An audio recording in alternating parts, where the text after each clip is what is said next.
নমস্কার বন্ধুরা। তো আপনারা প্রত্যেকে জানেন গতকাল রবিবার আবার একটা নৃশংস ধর্ষণকাণ্ড ঘটে গেল, যেটা বারুইপুরে একটা 13 বছরের বাচ্চা কিশোরীর ওপর। আমরা কোন সমাজে বাস করি? আমরা নিজেদেরকে মানুষ বলতে একটা ঘৃণ্যবোধ হয় যে মানুষ অতটা নীচ হয়ে গেছে। মানুষের মতো একটা আমরা বলি নিজেদেরকে যে আমরা শ্রেষ্ঠ, পৃথিবীর শ্রেষ্ঠ প্রাণী। নিজেদেরকে সে শ্রেষ্ঠ বলতে নিজেদেরকে ঘৃণ্যবোধ হয়। তো যারা দোষী তারা শাস্তি পাবে, উপযুক্ত শাস্তি হওয়া দরকার। আমাদের সম্মানীয় মুখ্যমন্ত্রী শুভেন্দু অধিকারী মহাশয় বলেছিলেন যে যারা এসব কাণ্ড করছে তাদেরকে সকালে ধরা হবে, বিকেলে খরচ করে দেওয়া হবে। বাট কবে করবেন?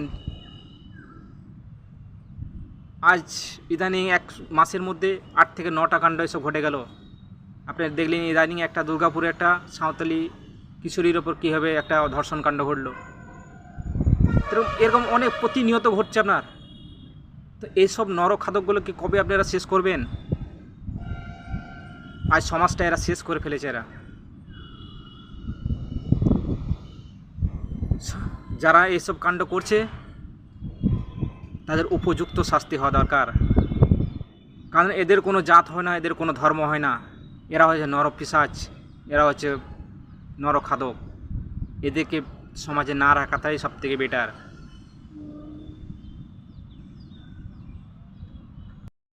তো আমরা কোন সমাজে বাস করছি জানি না। এই অভয়েরা কবে বিচার পাবে সঠিক?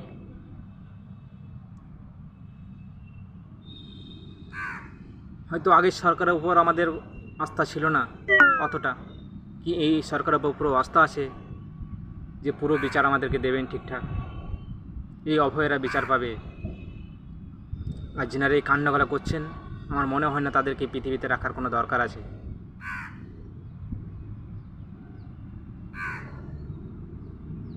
তো মানুষের মানসিকতা বদলান।